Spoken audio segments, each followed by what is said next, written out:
Bom dia, pessoal. Tô falando bom dia, que a gente tá começando aqui mais um podcast hoje de manhãzinha. Sétimo episódio, a gente deu uma parada porque eu peguei Covid, aí teve aquele tanto de lockdown, aí parou, aí voltou. Então, assim, porque por causa da correria que tava, eu preferi, assim, diminuir pra não arriscar a vida de ninguém e tal, mas a gente tá aqui de novo. Bom dia pra vocês estão bom? Eu tô ótimo. Então a gente vai começar a segunda temporada aqui com um convidado ilustríssimo. É como se eu estivesse conversando com meu pai aqui. Mas é um cara que fez parte da minha adolescência e que com certeza que eu falo assim, foi quem me ensinou a ser um pouco mais crente, né? Porque quando a gente vai pra adolescência, a gente não sabe. A gente gostava da escola dominical, né? Aí quando a gente vai pra adolescência, a transição é outra, então ele fez parte dessa transição. Então, eu acho que vocês já estão vendo ele aí. Bom dia, Felipe. Tudo bem com você? Bom dia, tudo bem. Muito obrigado pelo convite, viu? Privilégio estar aqui com vocês. E tem idade para ser seu pai, não, gente. Eu lembro que um negócio que o Felipe falava pra mim muito é quem tem filho grande é dinossauro. Exatamente. Ele vivia falando isso pra mim. Cara, quando eu chamo você pra conversar, eu só lembro das vezes que eu chamava você pra reclamar. Ah, não, Felipe, ninguém gosta de mim, ninguém quer namorar comigo. Ai. Essas coisas de adolescente é muito bom, velho. Então, assim, antes de a gente continuar, eu queria que você mesmo se apresentasse, porque eu não quero falar coisa errada. Então, por favor, se apresente. Tá bom. Beleza, então, galera, eu sou o Felipe, sou pastor na Igreja Presbiteriana do Brasil, sou de Anápolis, né, nascido e criado aqui, mas moro em Goiânia já há 3 anos. Estou lá pastoreando a Igreja Presbiteriana Mosaico. Sou casado com a Thaís há 10 anos. Nós temos 2 filhos, o Rafael, que tem quase 4 anos, e o Pedro, que está com 10 meses. É isso, resumidamente. É isso. Já fui, né, pastor aí do Juninho, da turma dele, durante 7 anos aqui na Presbiteriana do Setor Sul, na verdade 6 anos. Então foram aí 2 anos com o pastor Fábio e 4 anos com o pastor Renato, né, auxiliando eles aí. E trabalhando na maioria do tempo com vocês, né, com a galerinha adolescente. Infelizmente. Né? Não, foi muito bom, tenho saudade desse tempo. Véio, foi bom demais, assim, essa época. Eu gostava muito de ser adolescente, porque eu pensava que eu tinha problema. Hoje eu vejo que é problema. Meu problema é só estudar. Hoje eu tenho que estudar e tenho que lidar com tudo. Cara, então, assim... Gente, esqueci o negócio. Gente, por favor, siga a gente lá no Instagram. Pra vocês ficarem antenados do que tá vindo por aí, pra vocês ficarem mais ligados às coisas. Nosso canal no YouTube, por favor, você se inscreve aí e compartilha, porque essa conversa vai ser boa. Eu estou sentindo que essa conversa foi boa. Se for ruim, você compartilha também por misericórdia, Isso. Irmão. Exercitar a graça. Exercitar a graça. Felipe, então a primeira pergunta que eu queria fazer é pra quem que você tá torcendo BBB? Tô brincando. Véi, por que você quis virar pastor, velho? Cara, na verdade, eu nunca imaginei isso, né? Depois da minha fase de adolescente, que foi uma fase conturbada, assim, no meu relacionamento com Deus, na verdade, muito distante de Deus. Você conhece um pouco dessa história já, né? Então, em 2009, quando eu tinha 19 anos, eu fui pro Palavra da Vida lá em São Paulo, passar um ano lá. Então, acho que a Nicole fez esse mesmo curso aí, né? Na minha época chamava Projeto Marcos, hoje chama CLD, se não me engano. E aí é como se fosse uma iniciativa do seminário lá, da Organização Palavra da Vida, para que você passe um ano ali, como se fosse um ano antes de você entrar na faculdade, ou no meio da faculdade você daria ali uma pausa para passar um ano ali, estudando a Bíblia, tendo relacionamentos e tudo. E eu fui para lá, assim, com a visão nada romântica, igual muitos vão, né? Tem muitos que vão pra lá assim, eu quero entender a vontade de Deus pra minha vida e tudo, né? Eu conheço assim. Eu fui pra lá, assim, cara, não sei o que eu faço da minha vida, não quero nada com Deus, minha família tá me pressionando pra eu ir pra esse negócio. E por que você foi pra lá? Você não queria nada com Deus? Exatamente, né? Deus sabe por que eu fui, né?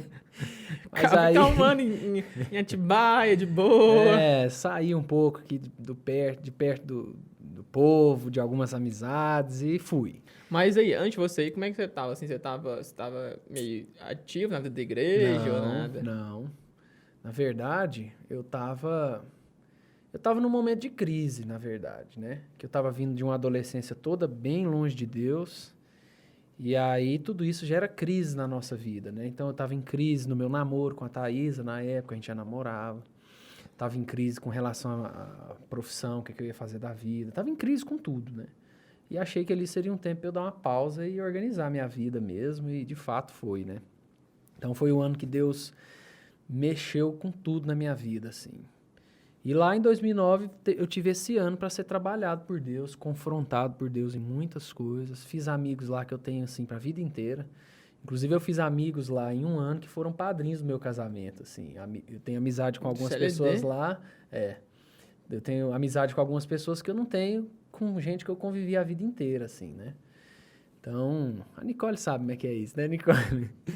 E aí, cara, eu tava nessa crise de saber o que eu ia fazer da vida. Eu pensava em seguir seu rumo aí na faculdade de Direito, porque meu pai é oficial de justiça, sempre vi ele trabalhar e sempre achei um trabalho que eu olhava e falava assim, cara, eu quero fazer isso também, acho que é legal e tudo, né?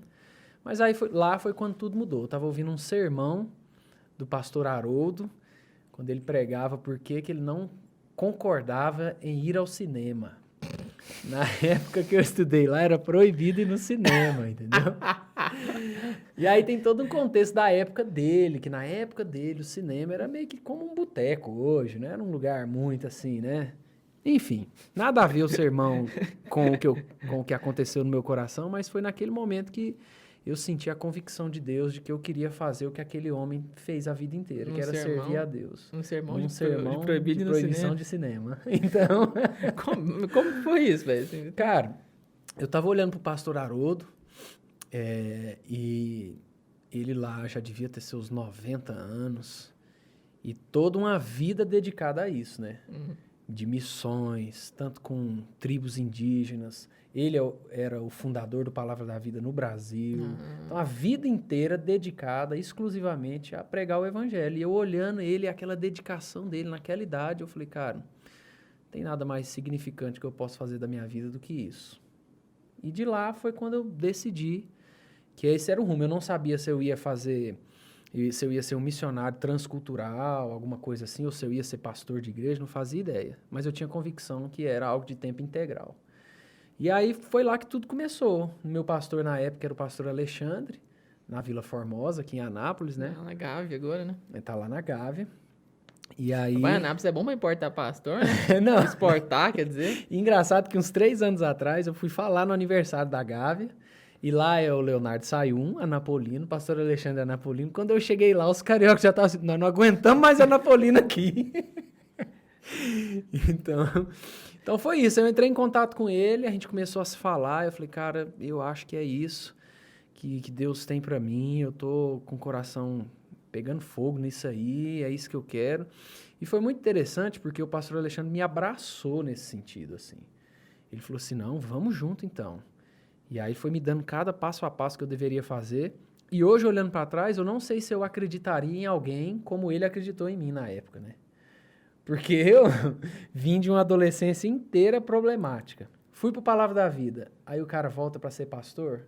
Eu hoje, como pastor, se acontecesse isso, eu ia falar assim, não, beleza, fera, você chega aqui, vamos passar um tempo aqui, deixa eu entender se isso é verdade mesmo, né? Mas ele, cara, ele foi muito usado por Deus nesse discernimento, de entender que aquilo era aí você genuíno foi, do mesmo. Palavra da Vida, você foi direto pro Brasil Central ali? Aí voltei em 2009, passei o ano de 2010 como a gente chama de o ano de aspirante ao ministério. Uhum. É como se fosse o ano de teste, né, da igreja ver você, do conselho da igreja ver se de fato você tem vocação para isso. E aí... passei o ano de 2010 todo trabalhando na Vila Formosa, com os projetos ali e tudo. Em 2011, eu entrei no seminário aqui em Goiânia.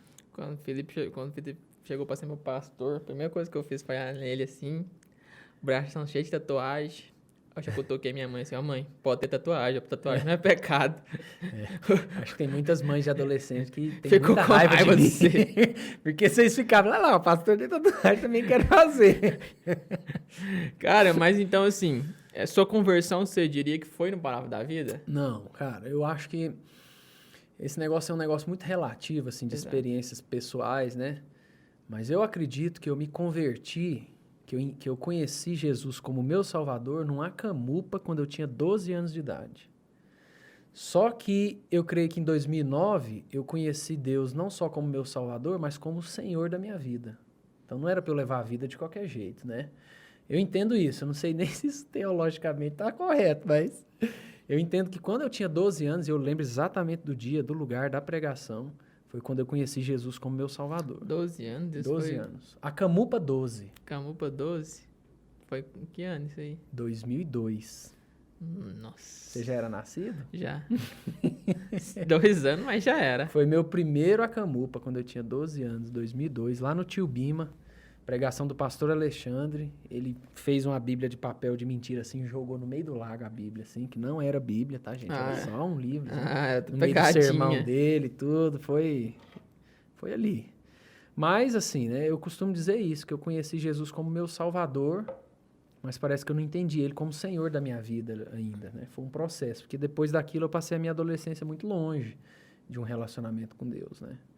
Então, eu acho que foi esse aí o processo. Cara, você falou que você pensou em seguir sua vida. Eu não segui sua vida porque eu fui impedido também. Eu acho que o povo olhou assim mesmo.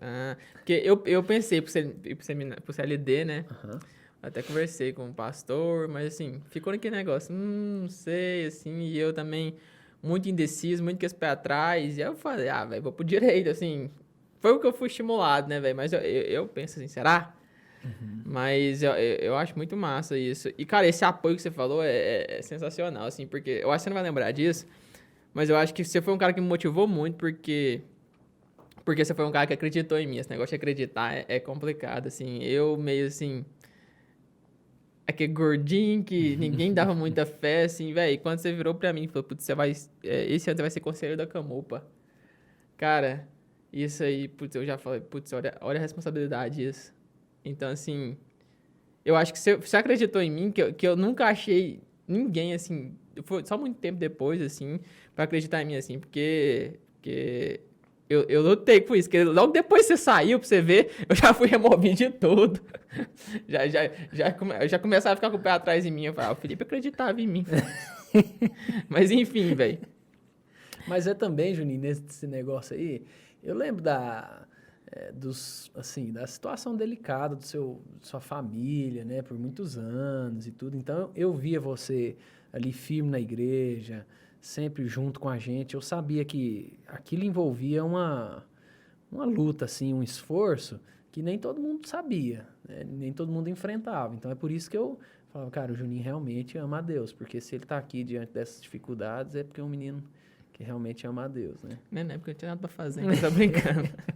Você me enganou bem, então. Mas outra coisa, você acreditava em mim mais ou menos, um negócio que eu nunca te falei, mas que me dava ódio. Um dia eu fiz um negócio, porque a diretoria, geralmente, gente, aqui da igreja, era eu e um amigo meu, que foi o que iniciou esse podcast aqui também, foi o Vitor. Cara, a gente às vezes ia fazer reunião de diretoria com o Felipe, e eu sou muito, eu ainda sou um pouco muito ruim para expressar a ideia. Assim, eu sempre falava meio hesitante, essas coisas. E o Vitor, assim, sempre foi mais... Ele sabia... tinha eloquência melhor pra falar as coisas. Cara, aí eu falava as coisas e eu falava uma ideia, você falava, não, Juninho, acho que não vai dar certo, não, isso aí e tal. Aí o Vitor falava a mesma coisa. Aí você falava, essa ideia é boa. Tanto que eu fiz um teste, velho. Eu fiz um teste com o Vitor. Falei, Vitor, hoje eu vou falar essa ideia. Eu falei antes pro Vitor, eu vou falar essa ideia. Eu vou falar do meu jeito, você fala do seu. Tanto que foi, eu falei minha ideia. Você falou, não, Juninho, acho que não vai dar certo. Aí o Vitor falou, aí você, não, isso aí é uma boa ideia. Então põe isso em prática. Eu fiquei... Mas, ó, dizem que comunicação não é o que você fala, é o que o outro entende, né? Então, não era por querer não, Juninho. Eu sei. Tá, mas vamos continuar a sua trajetória, tá? Você tava falando... Opa, desculpa, acho que deu um ruído aí, gente, foi mal. Mas aí você tava falando que voltou pra cá. E como que foi pra ir pro seminário? Você passou esse 1 ano aí? Passei esse 1 ano. E aí fiz todos os trâmites, né? Fui apresentado ao presbitério, o pastor Alexandre foi meu tutor, né? O cara responsável por mim. Fiz o vestibular do seminário, passei. É difícil esse também? Cara, eu não sei como é que tá hoje. Na minha época era difícil. Inclusive, muitas pessoas que fizeram vestibular comigo e antes de mim, ali nesse tempo aí de 2, 3 anos, muita gente não passou. Mas tem um cursinho preparatório pra isso? Não, Como é que é? Como é que não. você estuda pro vestibular?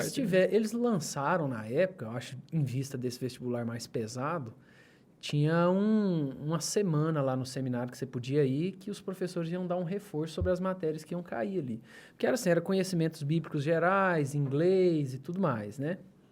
Português, redação e tudo. Só que as provas de conhecimento bíblico, eu acho que tinha muito pastor que não ia acertar tudo ali não, tinha umas perguntas meio pesadas, né? Mas graças a Deus eu passei. Aí eu fiquei os 2 primeiros anos de seminário como seminarista na Vila Formosa. Junto com o pastor Alexandre. E a minha transição para cá, para Setor Sul, foi muito engraçado, porque assim, lá na Vila Formosa é a minha casa, né? Foi da onde eu vim. E meu pai é presbítero lá há mais de 20 anos. Minha mãe cuida das crianças. Minha avó cuidava de um grupo lá de idosos. Então, assim, toda a minha família é muito envolvida com a igreja e eu não estava me sentindo bem sem seminarista naquele ambiente.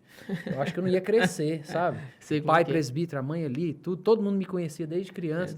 Santo de E casa não aí, faz milagre, né? É isso mesmo. E aí um dia eu fui conversar com o pastor Alexandre. Falei assim, cara, eu quero sair daqui, eu preciso ir para uma igreja que ninguém me conhece. E que eu vou ser cobrado para eu crescer e tudo, né? Porque aqui não vai dar certo. Aí o pastor Alexandre chega e começou a rir, porque ele falou assim, Felipe, eu estava pensando exatamente a mesma coisa para falar com você. Então, quando ele foi para Gávea, eu vim para o Setor Sul. Já tinha ido pra Gávea junto? Foi no mesmo ano, 2013, ele foi para Gávea e eu vim para o Setor Sul. Na época era o pastor Fábio, e eles estavam atrás de um pastor de jovens e adolescentes, né? E eu vim. E aí fiquei de 2013 até 2018 aqui. Aqui. É. E aí de 2018 você foi chamado, você foi convidado para ser pastor titular. Aí 2018, no início do ano, eu já estava sentindo, assim, de Deus que o tempo aqui estava encerrando, sabe? Conversei com a Thaís, ela também estava sentindo a mesma coisa, que eu acho que era Deus nos guiando para um outro momento e tudo, né? E aí, cara, no início do ano, eu conversei com o pastor Renato, né? Falei, pastor, ó, esse é meu último ano aqui, tô conversando contigo, porque aí tem, como diz, o ano todo para a igreja se programar, para não ser uma saída repentina, assim, né? E aí conversei com alguns amigos também, e dentre... Isso aí, esse negócio se espalha, assim, né? E aí surgiram algumas oportunidades. E dentre elas a Mosaico, que era a mais improvável, vou dizer assim, porque a Mosaico, ela é uma igreja nova, né? Agora em outubro a gente faz 7 anos de igreja organizada. Novo. É muito nova. Então, e lá foi uma igreja que ela foi plantada assim, foi um sucesso, assim, né? Se a gente pode usar esse termo. Quem plantou a igreja foi o pastor Luciano, que hoje é missionário em Portugal. Cara, muito massa, muito gente boa. Quando ele começou esse projeto, que era plantar uma igreja ali no setor Bueno, Marista, em Goiânia, cara, o primeiro culto tinha 200 e tantas pessoas, sabe? Foi um negócio assim absurdo. Qual que é o sabe? segredo dessa igreja? Pois foi um absurdo. Então a igreja ficou pouquíssimo tempo como congregação e rapidão já organizou como igreja, né? Só que aí o pastor Luciano ficou 1 ano. Era a congregação de qual igreja? Da primeira. Da primeira. Da primeira igreja de Goiânia. Então muitas famílias da primeira foram para lá. E aí o pastor Luciano, acho que no início do 2º ano dele como igreja organizada, Deus direcionou ele e a família para missões em Portugal. E eu acho que essa saída dele foi um baque assim para a igreja. Sempre é, né? Qualquer transição é um baque. E depois a igreja passou por uns momentos assim muito tensos, sabe? Então foi um outro pastor que saiu antes do ano terminar. Aí o presbitério teve que socorrer a igreja, mandar um pastor do presbitério lá. Muita gente saiu da Mosaico e tudo. Então eu cheguei na Mosaico num processo assim meio que de revitalização de igreja, mesmo sendo uma igreja muito nova, né? E cara, quando eu fui indicado lá, porque lá a Mosaico tinha passado por tantos problemas assim já, que eles resolveram fazer o seguinte, olha, nós vamos convidar um pastor, mas ele vai ter que ser eleito pela igreja. Ah, isso é bom. Então ele vai ser eleito por um ano. Cara, deixa eu só te interromper um pouquinho. Como é que funciona esse processo de implantação de igreja, no caso da Mosaico? Porque, geralmente, quando eu vejo implantação de igreja, geralmente em bairros mais afastados, que não tem uma congregação e tal. Como é que funciona esse processo de implantação? Não, o local não define nada, né? A questão... Eu não conheci o Luciano pessoalmente, embora depois que eu assumi a Mosaico, a gente se fala sempre pelo WhatsApp e tudo, né? Mas eu entendo que o Luciano queria implantar uma igreja num setor nobre da cidade, que não tinha igreja, assim, naquela região, embora no Bueno tenha a igreja presbiteriana do setor Bueno, né? Inclusive o Giovanni, que era aqui de Anápolis, que é pastor lá hoje. Então, o Bueno já é uma... Anápolis é o centro exportador de remédio e pastor. E de pastor. Quase que eu caí. E aí, cara, só que o Giovanni e o Bueno estão numa região do Bueno e a Mosaico tá lá na divisão com Marista, assim. É um bairro, é grande o bairro, né? E muitas famílias, cara. Nossa, o dia que você for lá na Mosaico, agora que eu acordei 5h15 da manhã para estar aqui, nesse podcast eu espero uma visita no domingo à noite, pelo menos, né? Então, você vai ver. Pode achar nos aluguel de casa, recomendando que eu vou procurar. Tá bom, vou deixar. Lá na Mosaico, a Mosaico é uma igreja que deve ter pelo menos, num raio assim de 500 metros, uns 30 prédios. Então, são muitas famílias, cara. Nossa. Né? Para serem trabalhadas, para serem cuidadas. É uma igreja urbana mesmo. Exatamente. Assim. Então, eu acho que foi essa visão do Luciano, assim, de olhar e falar assim, cara, tem esse bairro com tantas famílias e tem espaço suficiente para mais igrejas aqui, né? Para pregar o evangelho e tudo. E aí foi isso, cara. Geralmente o processo de plantar uma igreja é assim, você tem uma igreja mãe, que no caso lá foi a primeira igreja, né? Você tem o plantador e você tem os requisitos básicos para que aquela congregação passe a ser igreja. Quais são os requisitos básicos? Cara, você tem que ter no mínimo 2 presbíteros, não sei se 2 diáconos, pelo menos você tem que se sustentar financeiramente, né? A igreja tem que estar estável financeiramente, se pagando. São alguns dos requisitos, né? Entendi. E tem que ter gente, né? Tem que ter gente. Que igreja é gente. Não tem que... Cara, é só você atualizar aí. Não, peraí. Não, eu vou levantar, tem problema não. Vai lá, de boa. Eu gosto é disso.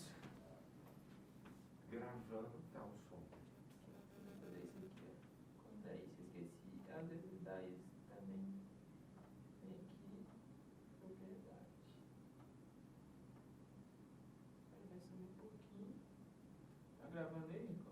Tá. Pronto, show. Depois eu vou pegar um salgadinho aqui. Pega então. Vou dar, gente, vou comer um salgadinho aqui. Vou continuar. Onde você parou? A gente tava falando da plantação de uma igreja, né? Tá.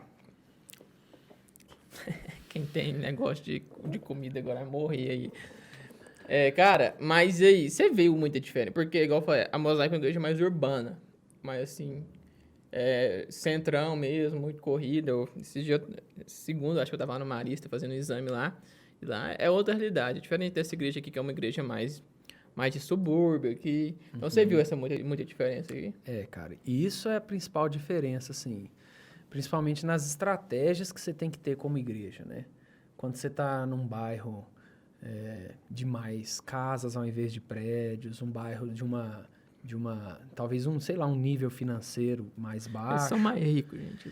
Não, mas assim, a questão é que as estratégias como igreja, elas têm que mudar. Não tem jeito, né? Tudo numa igreja precisa comunicar o evangelho coerente com o contexto que ela está. Né? E para nós lá na Mosaico, é um desafio também, porque todo mundo em prédio, você não topa com gente na rua. O cara chega de carro, entra no subsolo e vai para o apartamento dele. É difícil a nossa conexão com esse povo. É um povo geralmente arredio, à igreja, a tudo mais, né?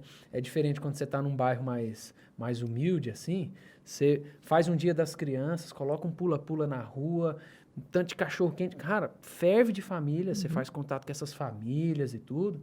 Eu acho que de certa forma, um pouco mais fácil, assim. O nosso desafio nesse contato com as famílias é É difícil, cara. Que desafio, cara. Agora eu não tinha parado pra pensar nisso, mas realmente é um desafio porque, pelo menos, pra mim seria outra realidade isso, por exemplo. Se eu fosse me tornar pastor agora, eu tô acostumado com isso aqui. Com a Setor Sul, assim, que é um povo mais receptivo, mas nem tanto, mas é um povo mais receptivo. É uma igreja que, às vezes, tem muito trabalho com bairro, exatamente. Eu lembro muito de fazer evento com pula-pula.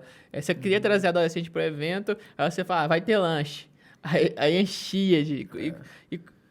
E como é que são essas abordagens lá, por exemplo, com os adolescentes lá? É porque, assim, Lá não tem adolescente. tudo envolve, né? A gente está num imóvel que é alugado, não é nosso. A gente não tem esse espaço privilegiado que a Setor Sul tem, por exemplo, né? Setor Sul tem um espaço privilegiadíssimo, assim, um templo muito grande, muitas salas, tem uma quadra, né, ali um estacionamento gigante. E isso aqui é da igreja, não é alugado, né? Tudo isso ajuda, né? Então, lá onde a gente está, o imóvel foi construído há muitos anos atrás para ser um cursinho. Então, tem salas, tem uma estrutura mínima, assim, mas, assim, tudo que é alugado, você fica naquela de investir, né? Porque não é nosso. Mas, ao mesmo tempo, no bairro que a gente está, a gente não pode deixar a estrutura ficar feia. Sabe? As paredes têm que estar pintadinhas, tem que ser um negócio organizado, tem que ter um banheiro legal e tudo. Porque a gente está num bairro de pessoas, assim, estão acostumadas a viajar para fora, a ir em bons restaurantes e tudo. E é o que eu digo lá no conselho, né? Tudo comunica o evangelho. Então, quando a pessoa entra num lugar, vê, nossa, que lugar organizado, que lugar legal, que povo receptivo, nossa, que ideia boa isso aqui. Tudo isso comunica e nos ajuda a trazer o pessoal para ali, né? Mas você teve muita dificuldade com isso? Cara, eu ainda foi? tô no processo, né? Tá? Ué, eu cheguei na Mosaic em 2019. Sim. Então, fui eleito para 1 ano. Fiquei eleito em 2019, depois teve uma reeleição para 3 anos. 2019, o ano de conhecer a igreja, de entender as estratégias e tudo mais. 2020, cara, a gente começou assim, tava bombando a igreja. Domingo à noite não cabia no templo de gente. Então, a gente começou o ano muito legal. Pastor é bom mesmo, hein? Pandemia. Entendeu? Então, assim, cara, essa pandemia desafiadora para todos, né? E para nós que estávamos começando a entender a pegada da igreja. Nossa, esse trem quebrou todo mundo. É igual. É um trem muito doido que Deus faz, né? Assim, eu acho que essa pandemia teve. Além de ser triste, tanto de gente tá morrendo aí. Nosso presidente aí, daquele jeito. Mas eu acho que a pandemia falou de uma forma específica com todo mundo, assim. Com eu certeza. acho que, por exemplo, eu lutei muito para ir para a cidade que eu tava, porque eu não queria ir para lá. Eu tinha planejado minha vida toda em Goiânia. E eu acabei indo para Jataí. Cara, e nisso, assim, eu lutei muito para estar lá, exatamente como você falou, quando eu me adaptei à pandemia. Aí eu tive que voltar pra cá, morar sozinho com meu pai. Mas morar com meu pai. Então, assim, e é um negócio que eu tô até me adaptando de novo. Imagina, assim, pra uma igreja. Imagina, deve ser até um pouco decepcionante você chegar assim. Cara, a igreja encheu, meu Deus do céu, muito obrigado. E quando você vê que a igreja tá correndo, que você lutou pra fazer o trabalho, você, pandemia. E agora? Mas é aquela coisa, né, cara, que eu tenho sempre falado, né? O dono da igreja é Jesus. Exato. Então, o nosso papel é fazer o nosso melhor, é servir mesmo, é trabalhar, e é ele quem vai, né? Domingo passado, a gente estava até conversando sobre isso no conselho esses dias. Domingo passado, nós recebemos 20 novos membros na igreja. Então, assim, isso por um tempo de pandemia, eu vejo como uma graça de Deus muito maravilhosa, né? Porque os cultos, ora presenciais, ora só à distância e tudo mais, e todas as dificuldades que envolvem. Então, cara, quem vai dando crescimento é Deus. Nosso papel é trabalhar. Exato. Então, a gente tá falando de pandemia, como é que foi? Como é que vocês se adaptaram à pandemia? Como é que estavam os cultos, as programações? Como é que tem sido? Cara, a gente, antes da pandemia, a gente funcionava assim. Domingo de manhã, escola dominical, às 10 da manhã. E domingo à noite, às 19 horas, o culto. Aí, terça à noite, a reunião de jovens. Quarta à noite, os grupos familiares. Era basicamente esses os encontros, assim, fixos, né? Ah, não tem adolescente? Cara, Mosaic não tem adolescente. Que é isso, gente? Não tem adolescente. A Mosaic deve ter 1 ou 2 adolescentes, assim, só, mas ainda não se consolidou um grupo. Porque, assim, a Mosaic foi plantada... 80% da Mosaic é um grupo de amigos que saiu da primeira igreja para lá. Então, a Mosaic tem muitos homens e mulheres, né? Óbvio, de 50 a 70 anos e alguns mais. E muitos jovens da minha idade. De entre 28 e 30 e poucos anos, sabe? Jovens adultos, né? Jovens adultos. Senhores jovens, então.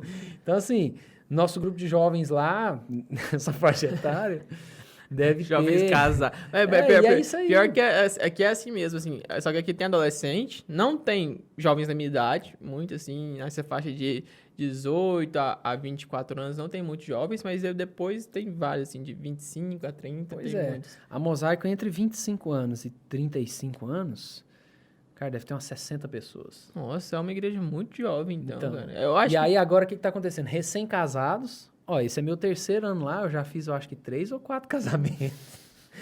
E agora, nesses próximos 2, 3 meses, nós temos 3 bebês nascendo. Então, assim, vai ser uma igreja que ela vai ter uma turminha de adolescentes e pré-adolescentes que vai crescer todo mundo junto, assim, sabe? Véi, isso é muito bom. Eu sinto muita falta disso, porque é uma coisa que eu tenho, que eu senti aqui na Setor Sul, e não como reclamação, mas eu acho que como... É uma evidência do que a gente vive nas igrejas, assim, eu senti falta desse vínculo desde a infância, por exemplo. Eu tô aqui dessa igreja desde que eu nasci. Então, assim, da minha infância até minha adolescência, até eu entrar para UPA, que é o dos adolescentes, né, que é o Ministério de Adolescentes, eu tinha alguns amigos. Aí, quando eu fui para UPA, eu já tinha menos amigos. Parece que você vai perdendo, assim. Então, assim, e durante a UPA, cara, sobrou um amigo, assim, que agora já tá em outro lugar. E eu fico, por que isso acontece? Por que você acha que isso acontece? E agora, eu vejo que nessa transição, muitos jovens, e agora é uma coisa que eu vejo, muitos jovens da UPA, que passa para a juventude, do Ministério de Juventude, eles não passam. Eles acabam, parece que tem uma barreira aqui e eles não querem fazer isso. Por que você acha que acontece isso, cara? Cara, eu acho que as nossas amizades, elas são muito condicionadas às fases da vida que a gente tá. Então, você vai ver isso. Cada transição de fase de vida, mudam amigos mesmo. Alguns permanecem, assim, por muitos anos, mas mudam, não tem jeito. Então, quando você começa a namorar, acaba que seu círculo de relacionamentos muda um pouco. Quando você casa, muda um pouco. Quando você tem filho, Muda muito. Muda, entendeu? Então, assim, acho que é natural isso da igreja. As fases vão mudando, famílias chegam, famílias se mudam e... Mas acho que não tem uma razão, assim, teria né? uma falha da igreja, isso também, nessa transição de adolescentes para os jovens, teria alguma falha que faz que os adolescentes cara, não queiram continuar? Talvez sim, talvez sim. É uma das coisas que a gente tem tentado trabalhar, assim, é a ideia da importância da fé e do coração muito além da igreja, do costume ritualístico de ir à igreja, que é muito bom e é essencial. Mas se aquela criança e aquele adolescente não for assim ensinado a amar a Jesus, a ter um relacionamento com Deus e ter a igreja como uma consequência, uma comunidade boa para a vida dela, quando ela chega na juventude, que o cara vai agora pensar na carreira dele, entrar na faculdade, às vezes já tem o carrinho dele e tudo, às vezes o foco dele deixa de ser na igreja para ser na vida profissional dele ou nos relacionamentos dele. Mas eu acho que a igreja erra nisso, talvez por não ter inculcado na cabeça dele que a igreja é uma consequência do relacionamento real que ele tem com Jesus. Exato, eu concordo com você. Eu acho que até assim é um negócio que eu sofri, porque parece que à medida que você vai crescendo, ser cristão fica mais difícil. Você vai passando quando você é adolescente, você passa por mais coisas daquela fase, você quer beijar as menininhas, você quer meter o louco, encher a cara, e você fica assim, putz, vale a pena? Vale a pena eu abrir mão pra ficar ainda que ir acordar cedo no domingo, vale a pena eu abrir mão de fazer o que meus colegas estão fazendo aqui? Cara, mas aí quando você vira jovem, adulto, ou jovem, as coisas ficam mais difíceis ainda, porque você tem que partir agora do princípio. Cara, isso aqui tem que ser o fundamento de todas as minhas ações.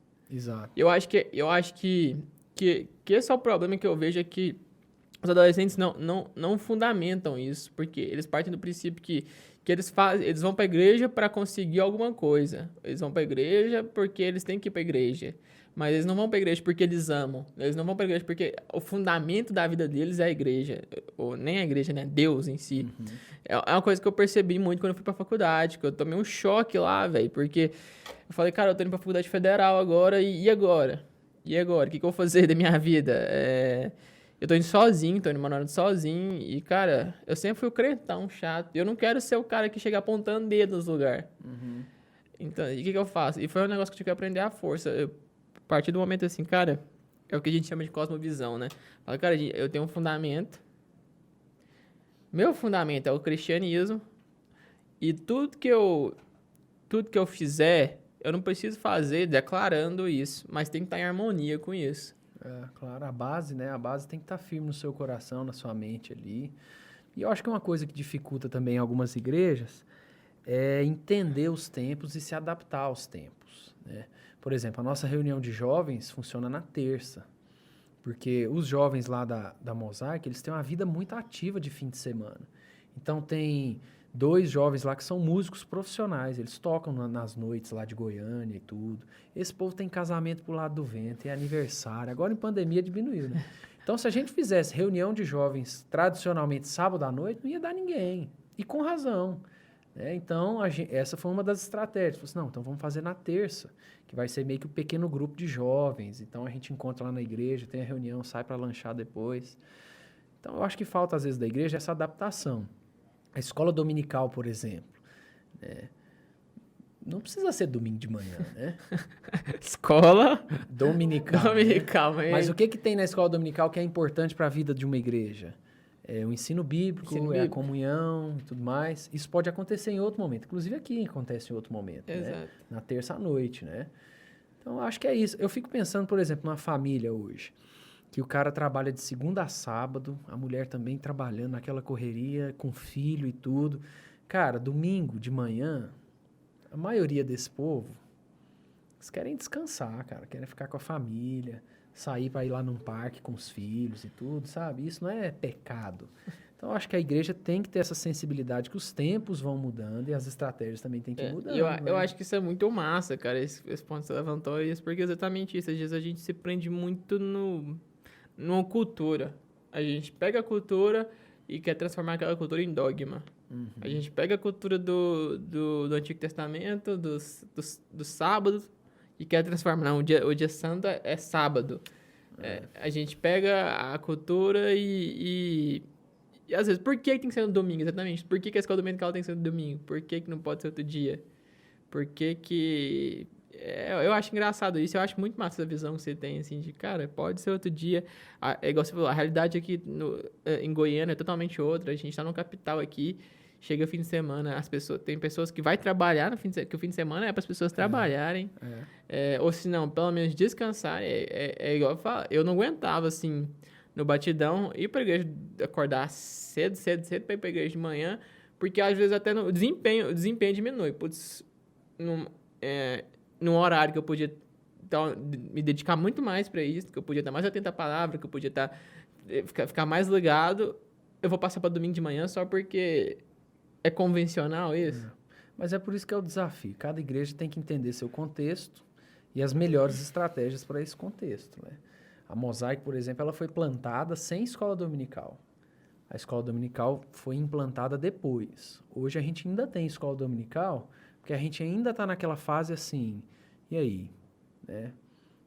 Tá indo bem, não tá? Porque essa pandemia, cara, não dá pra gente tirar a conclusão e tomar decisão agora. Então, a nossa escola dominical, por exemplo, no domingo passado, ela tinha 40 pessoas presencialmente, mais 30 links abertos ao vivo, né? Então, é muita gente, né? Vocês estão fazendo presencial e online. Nós temos muitas pessoas da igreja, muitas não, mas temos pessoas da igreja que não podem ir mesmo, pessoas do grupo de risco, e a gente tem muita gente que não se sente ainda seguro, né? Então, a gente faz os dois. Mas é o desafio, cara, por isso que Deus tem que estar na frente de tudo, porque é Ele quem vai dando os direcionamentos, assim. Né? E como é que foi essa parada, assim, de fechar a igreja? Você teve muito problema com isso? Ou você Cara, não, a gente não teve problema porque todo mundo teve que fazer isso, né? Então, na verdade, eu acho que a pandemia vai deixar muita coisa boa. Hoje nós temos uma equipe de mídia na Mosaico que não existiria se não fosse essa pandemia, cara. Uhum. Então, assim, os caras são dedicados, estão, assim, gostando de servir, sabe? Tem uma equipe de uns 5 ou 6 pessoas lá.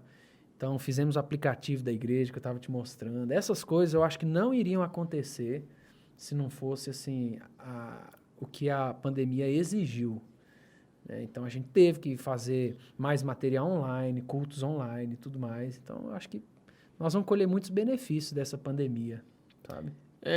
Mas eu falo assim no sentido de... Isso também é bom, mas eu falo assim no sentido...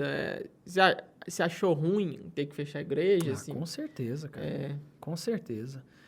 Não tem comparação você fazer um culto presencial com o povo ali junto.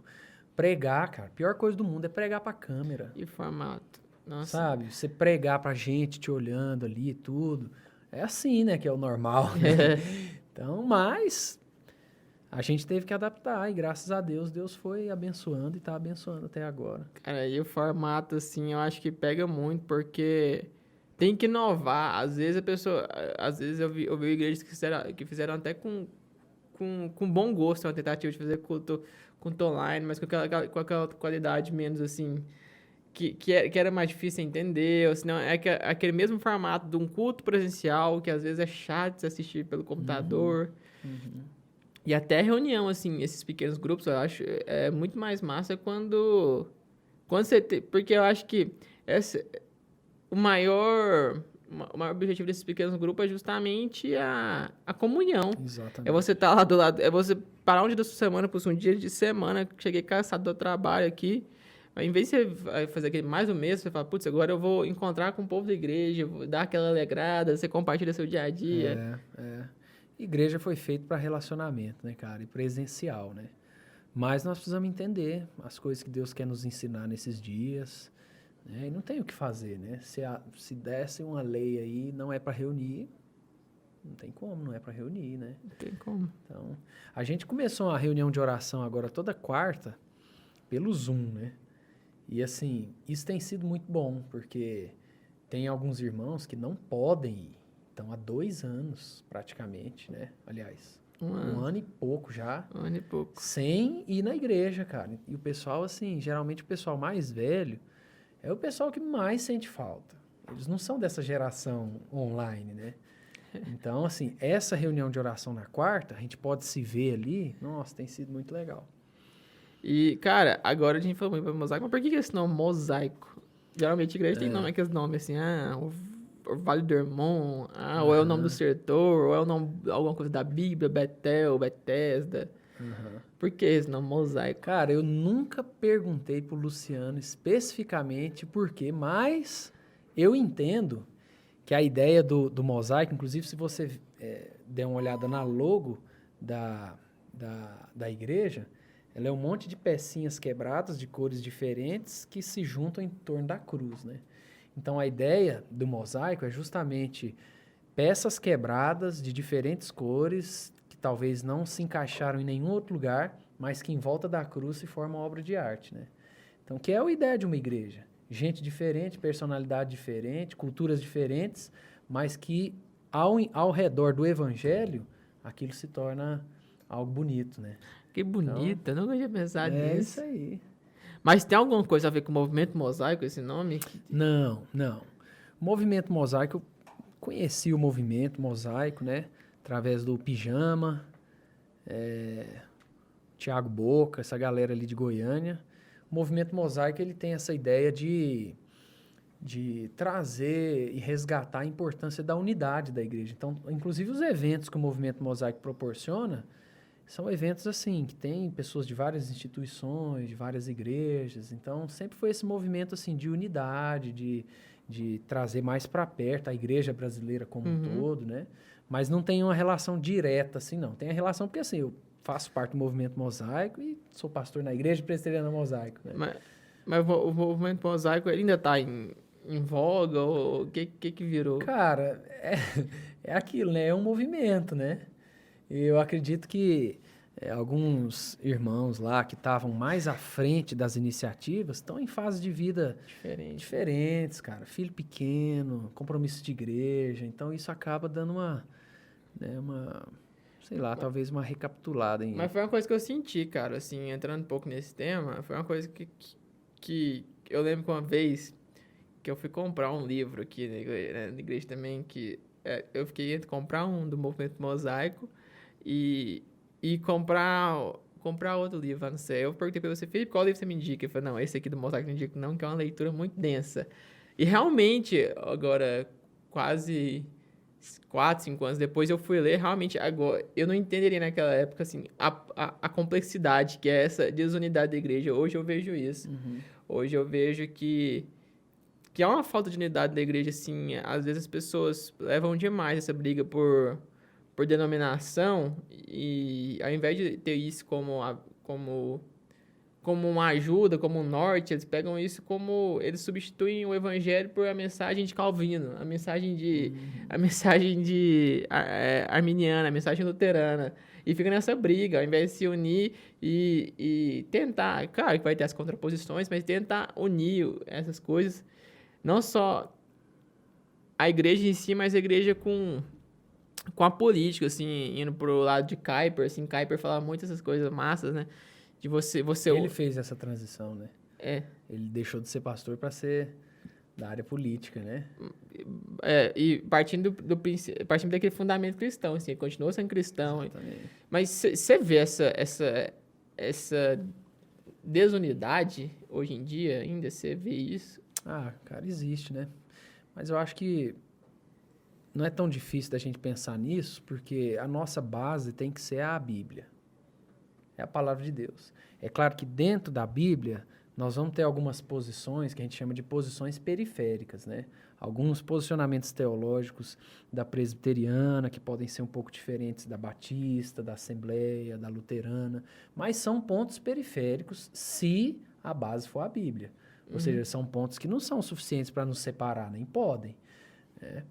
O nosso desafio é viver isso aí. Saber que tendo a Bíblia como base, alguns pontos periféricos, meu amigo, só vão ser resolvidos no Novo Céus e Nova Terra. Então, quando eu estudei no Palavra da Vida, foi bem isso também, porque o Palavra da Vida é um seminário bíblico, não é presbiteriano, ou batista, ou pentecostal. Então, lá dentro do seminário, você tem, inclusive, professores com certas posições teológicas diferentes, mas são pontos periféricos, não são pontos principais, não.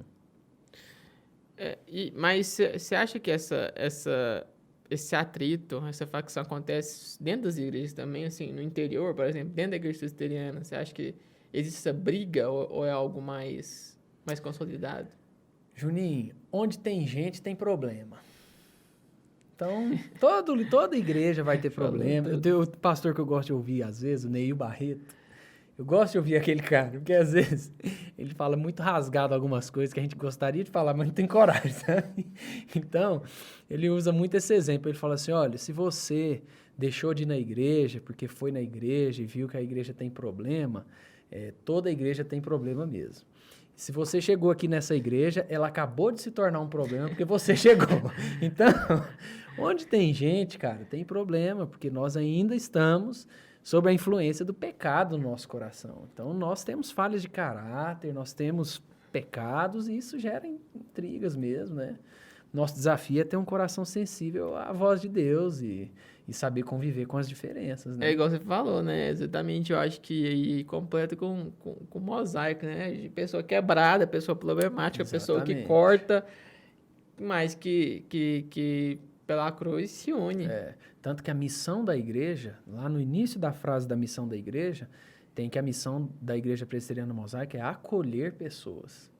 Então, assim, a principal missão nossa dentro do evangelho é construir uma comunidade de acolhimento, de pessoas que se sentem bem ali, que encontram verdadeiras amizades, um ambiente de confiança, né? Então, é o desafio de toda igreja, na verdade, né? E falando em desafio, continuando esse desafio, velho, como que foi essa transição para você agora, assim? Porque que você era um pastor auxiliar e pastor titular. O que você teve que fazer para lidar com isso? morrer quase. Cara do céu, foi uma transição pesada, sabe? Porque lá na Mosaico, como é uma igreja nova, então ela tem ainda estruturas que não estão prontas, né? Eu não tenho, por exemplo, uma secretária, eu não tenho um pastor auxiliar. Quando eu cheguei, a igreja estava meio quebrada, assim. Então eu tive que tentar cuidar um pouco do ministério infantil, cuidar um pouco dos jovens, cuidar um pouco da banda, cuidar um pouco da mídia, das pregações, mexer com cartório, hall de membros, entendeu? Então, assim, é pesado, cara. Eu entendo que a gente precisa aliviar um pouco essa estrutura do pastor, né? Ter outras pessoas para ajudá-lo nisso. Mas eu aprendi demais também, né? Tenho aprendido ainda, né? Então, foi uma transição muito boa para mim de aprendizado, assim. Mas você assustou muito?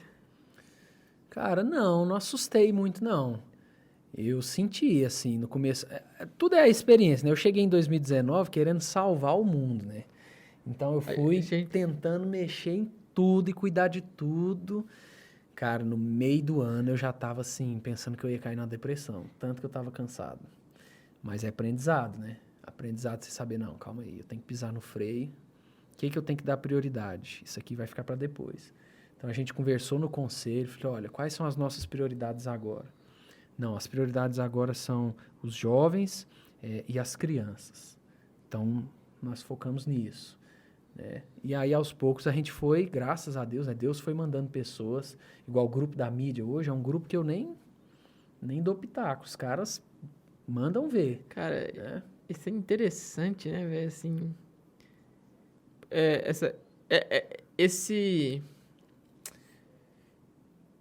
você ser sincero consigo mesmo, assim, de pensar, cara, não tá dando. Hoje, eu acho que um dos maiores males da sociedade é exatamente isso. As pessoas querendo fazer demais, serem cobradas demais, não pôr o pé no freio. E a pessoa não chega... Eu tive muita dificuldade com isso, porque a pessoa não chega num ponto que não tem nada pra fazer, ela nunca consegue terminar as tarefas dela, mas ela também nunca consegue descansar. Exatamente. E a pessoa vive cansada. Vive cansada. Isso faz muito mal. Isso. Como que você vai ser um pastor? Como é que você vai poder ajudar as pessoas se você não consegue se ajudar? Exatamente. E assim, muitas vezes o conselho ou a igreja não sabem, mas eles não querem pagar um pastor para fazer, muitas vezes, o que o pastor está fazendo. Às vezes a igreja não sabe disso, mas, por exemplo, o pastor está ali, às vezes, ele cuida das mídias, ele vê um negócio quebrado na igreja, ele quer arrumar. Ele vê que precisa comprar alguma coisa, ele vai atrás e compra e tudo. Na verdade, a igreja ela acha bom o pastor fazer isso, mas não é bom que o pastor faça isso se tiver gente para fazer. Porque o principal, como diz, a principal função de um pastor é justamente ele estar bem, para ele preparar e ensinar com qualidade, para ele aconselhar com sabedoria, para ele ter tempo, por exemplo, para visitar pessoas ou receber pessoas na sua casa. Então, assim, essa é o principal foco do pastor, que às vezes vai minguando por outras demandas que não deveriam estar na mão dele. Né? Então, assim, na Mosaico hoje, a gente tem um momento assim muito, muito bom. Conselho, cara, nossas reuniões de conselho são reuniões de amigos, assim, sabe? É muito bom. Tem pontos discordantes, como todo conselho tem que ter, até saudável isso, né? Mas é tudo em muita harmonia. E, assim, o conselho tá muito junto comigo, sabe? Eles são, assim, braço direito meu ali. E eles têm entendido isso aos poucos. E eu vivi isso na pele, né? Em 2019, setembro e outubro, cara... Domingo à noite, às vezes eu fazia a liturgia, a música, pregava e tudo mais. Chegava em casa, deitava. Na segunda-feira, cara, tinha dia que eu não conseguia levantar da cama. Da Thaisa me acordar, assim, cedo, porque o Rafa, né, e agora o Pedro, então nem se fala, não vamos nem entrar nesse assunto. Mas dela falar assim, amor, nós precisamos no mercado, fazer compra, fazer almoço, isso aí, tudo. E eu falo assim, eu não quero levantar daqui, pelo amor de Deus, fecha a cortina, fecha tudo. E eu entendi que eu tava adoecendo, sabe? Falei, não, tá errado isso, tem que parar. E aí fui pisando no freio com algumas coisas. E é algo que as pessoas hoje, velho, as pessoas não querem aceitar esse adoecimento, né? Quando você vai falar disso pra alguém, já parte, isso deve ser preguiça só, deve ser cansaço. Eu passei por isso, assim. Não é assim, cara. Eu, inclusive, fiz uma terapia, eu e a Thaisa, com 2 psicólogos lá em Goiânia, que são muito bons, são referências. Pastor, pode fazer terapia. Não pode como deve.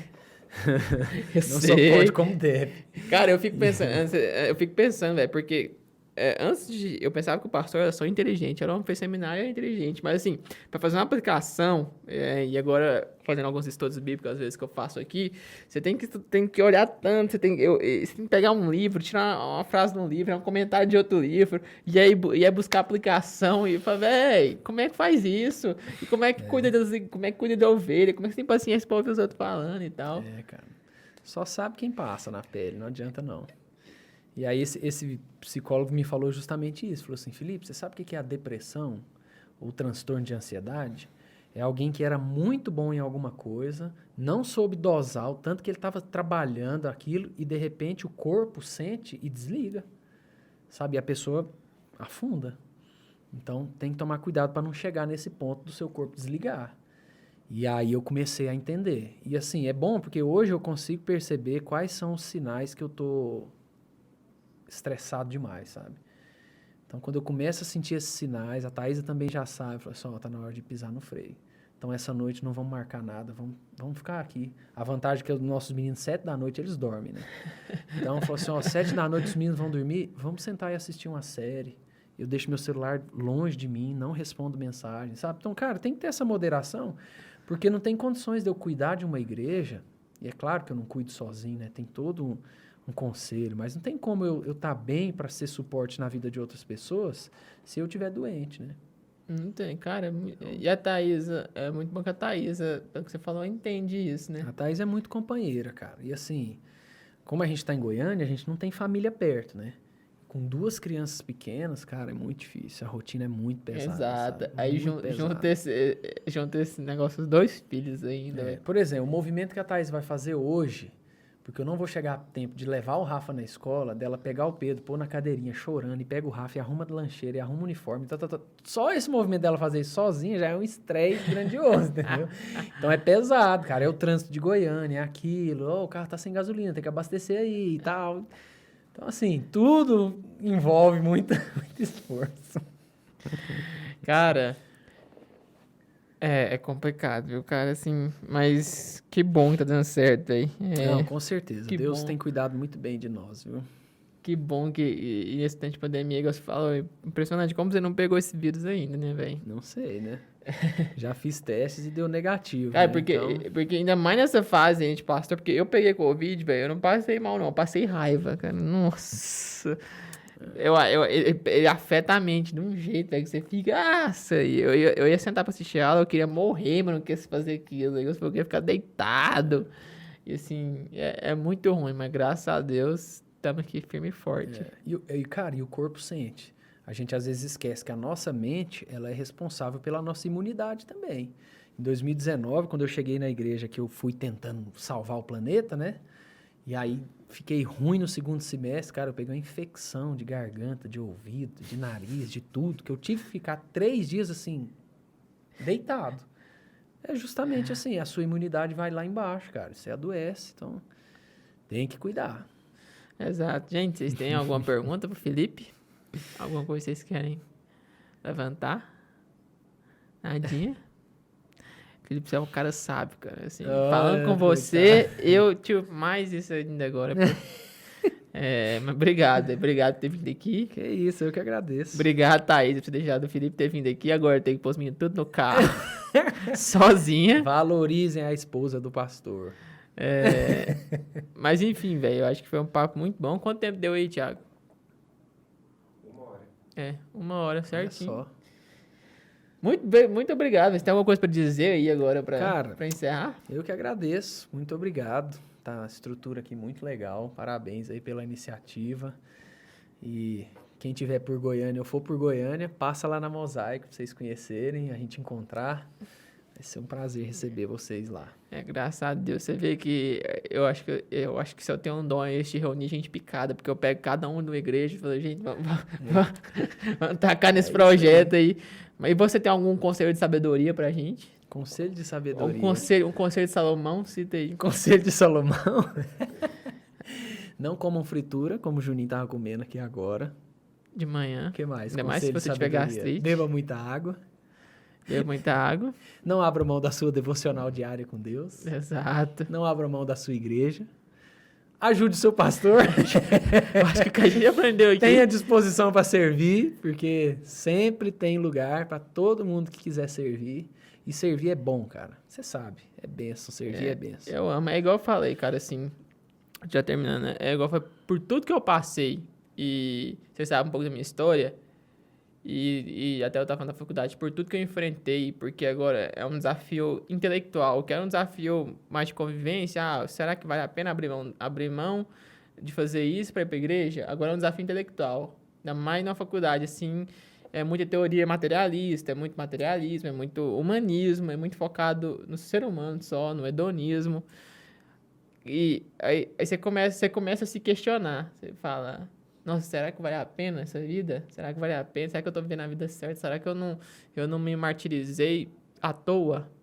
Mas, assim, cara, eu confesso pra você que pra mim não tem vida melhor, cara. Assim, é isso que me faz bem. É isso que me faz bem, é fazer isso aqui, é conversar, é bater um papo da igreja, às vezes é juntar as pessoas, os meninos da igreja, assim, igual a gente, eu peguei em grupo, às vezes pra conversar bobeira, pra conversar de filme, pra conversar da namorada do outro, falar mal da namorada do outro, esse tipo de coisa. Bom demais, saudável.